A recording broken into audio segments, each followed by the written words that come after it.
चिड़िया के दोनों बच्चे बड़ी हसरत से आती माँ को निहार रही थी। माँ के पास बैठते ही चूचू की आवाज करते हुए लगातार चोंच खोलकर अपनी भूख मिटाना चाहते थे।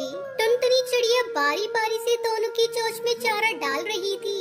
दूसरी डाल पर बैठी हुई चिड़िया जिसका नाम पिंकी था उन्हें बड़े ध्यान से देख रही थी। उसे टुनटुनी चिड़िया की ममता और उसके द्वारा बच्चों का पालन करना अच्छा नहीं लग रहा था। वो चिल भुन रही थी। बड़े पेटू बच्चे हैं, इन्हें कितना भी खिलाओ चिल्लाते रहते हैं। इनका पेट कोई नहीं भर सकता। बड़े होने के बाद न जाने क्या करेंगे। तब तक आप लोग हमारे इस वीडियो को लाइक और अगर आपने हमारे चैनल को सब्सक्राइब नहीं किया है तो जल्दी से सब्सक्राइब कर लें और कमेंट सेक्शन में जरूर बताएं कि आपको हमारी ये कहानी कैसी लगी। पिंकी बहन ये सिर्फ खाने के लिए भूखे नहीं होते, इन्हें तो माँ की ममता और दुलार प्यार भी चाहिए। मैं इस बात को नहीं मानती। ये दोनों कितना शोर मचाते हैं, कान पक जाते हैं मेरे। देखो बहन, जब तुम्हारे बच्चे होंगे और इस तरह शोर मचाएंगे तब तुम्हें बहुत अच्छा लगेगा। पिंकी चिड़िया ने मुंह चिढ़ाया और वहाँ से उड़कर चली गई। कुछ देर बाद वो लौट कर आई तब टुनटुनी दाना लेने के लिए वहाँ से जा चुकी थी। पिंकी के शैतानी दिमाग में कुछ और चल रहा था। बंटी के कान भरने शुरू कर दिए। बंटी मेरी बात सुनो, तुम जब आसपास नहीं रहती हो तब तुम्हारी बीवी टुनटुनी बच्चों पर बड़ा जुल्म ढाती है। ये बेचारे मासूम कुछ बोल नहीं पाते, रोते रहते हैं, मार सहते रहते हैं। देखो इनका बदन पूरा लाल हो गया है। ये सुनकर बंटी कबूतर को बड़ा गुस्सा आया। वो गुस्से में टुनटुनी का इंतजार करने लगा और जैसे ही टुनटुनी आई वो बरस पड़ा।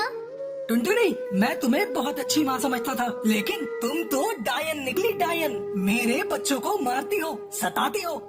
अरे ये तुम क्या कह रहे हो? ये दोनों मेरे भी बच्चे हैं, मैं इन्हें बड़े प्यार से रखती हूँ।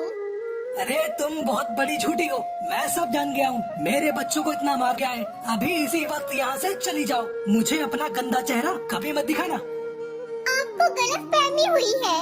मैं बच्चों को खाना खिला दूं, इसके बाद बात करते हैं। देखो ना इन्हें कितनी भूख लगी है। अरे बंद करो हमदर्दी की बातें। मैं बच्चों को खिला लूंगा, उन्हें संभाल भी लूंगा। तुम यहाँ से चली जाओ, दोबारा यहाँ अपना मुंह मत दिखाना। टुनटुनी चिड़िया के दिल पर बड़ा गहरा सदमा पहुंचा। वो वहाँ से आंसू बहाती हुई चली गई। रास्ते में उसे अपने बच्चों की बहुत याद आ रही थी। तब उसने लौटने का इरादा बना लिया। वो लौट कर आई और दूर पेड़ पर बैठकर अपने बच्चों को देखने लगी। उसके बच्चे हकीकत से पूरी तरह अनजान थे और माँ का इंतजार कर रहे थे, लेकिन उन्हें क्या पता था कि उन्हें माँ को हमेशा के लिए उनसे जुदा कर दिया है। उन्हें भूख लगी थी, लेकिन खिलाने वाला कोई नहीं था। बंटी कबूतर के पास भी बच्चों को खिलाने के लिए कुछ भी नहीं था। टुनटुनी ने सोचा कि बच्चों के लिए कुछ खाने का सामान लाया जाए। आसपास तो कुछ भी नहीं था, इसलिए उसे दूर जाना पड़ा। वो एक जगह दाना चुगने वहाँ पिंकी आ गई। पिंकी ने पास ही चोंच में पत्थर पकड़ा और टुनटुनी के सर पर गिरा दिया। वो पत्थर टुनटुनी के सर पर जैसे ही पड़ा वो नीचे जमीन पर गिर पड़ी और ऐसे गिरी कि फिर न उठ पाई। पिंकी का रास्ता पूरी तरह से साफ हो गया। टुनटुनी की मौत की सूचना दी। बंटी पहले तो खामोश हुआ, लेकिन फिर पिंकी ने उसे अपनी चिकनी चुपड़ी बातों में ले लिया। बंटी, मुझे अपने बच्चों की अम्मा बना लो। मैं इनका और तुम्हारा पूरा ध्यान रखूंगी। बंटी पर पिंकी का जादू पहले से ही असर कर चुका था, इसलिए वो फौरन तैयार हो गया। पिंकी दोनों बच्चों की सौतेली माँ बन गई। तुम कौन हो? तुम्हारी माँ हूँ। तुम मेरी माँ नहीं हो सकती। सच सच बताओ, मेरी माँ कहाँ है? तुम्हारी माँ का सर फूट गया और वो मर गई और अब कभी नहीं आ पाएगी। ये क्या कह रही हो? कह दो ये झूठ है। यही सच है। कई बार भूखे बच्चे रोते रोते ही सो जाते। वो दोनों बहुत कमजोर हो गए थे। पिंकी, बच्चे बहुत कमजोर हो गए हैं। क्या ये ठीक से खाना नहीं खाते? खाते तो रहते हैं, लेकिन मेरा सर ज्यादा खाते रहते हैं। मुझे चैन से बैठने ही नहीं देते।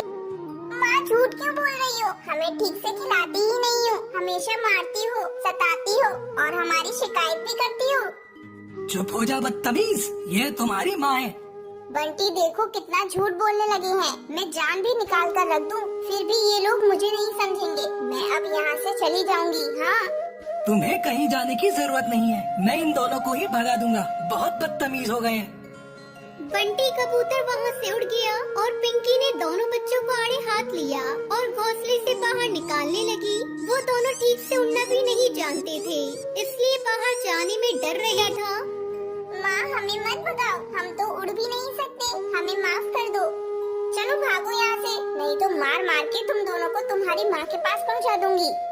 इतना सुनते ही पास में खड़े तोते से रहा न गया और वो बोल पड़ा, पिंकी तुम बड़ी हत्यारन हो, तुमने ही इनकी माँ को मारा है, अब इनका जीना हराम कर रही हो। उस बेचारी बेगुनाह को मारकर उस बच्चों को हमेशा सताती रहती हो, मारती रहती हो। रुक जाओ, अब तुम्हें यहाँ से भागना पड़ेगा।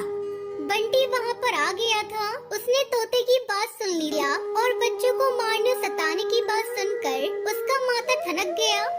पिंकी, तू पापन हत्यारन है। तूने मेरे बच्चों को बहुत दुख दिया है और मेरी आंखों में धूल झोंकती रही। अब मैं तुझे मार कर निकालता हूँ। उसे हमेशा के लिए भगा दिया और पछतावा हो रहा था।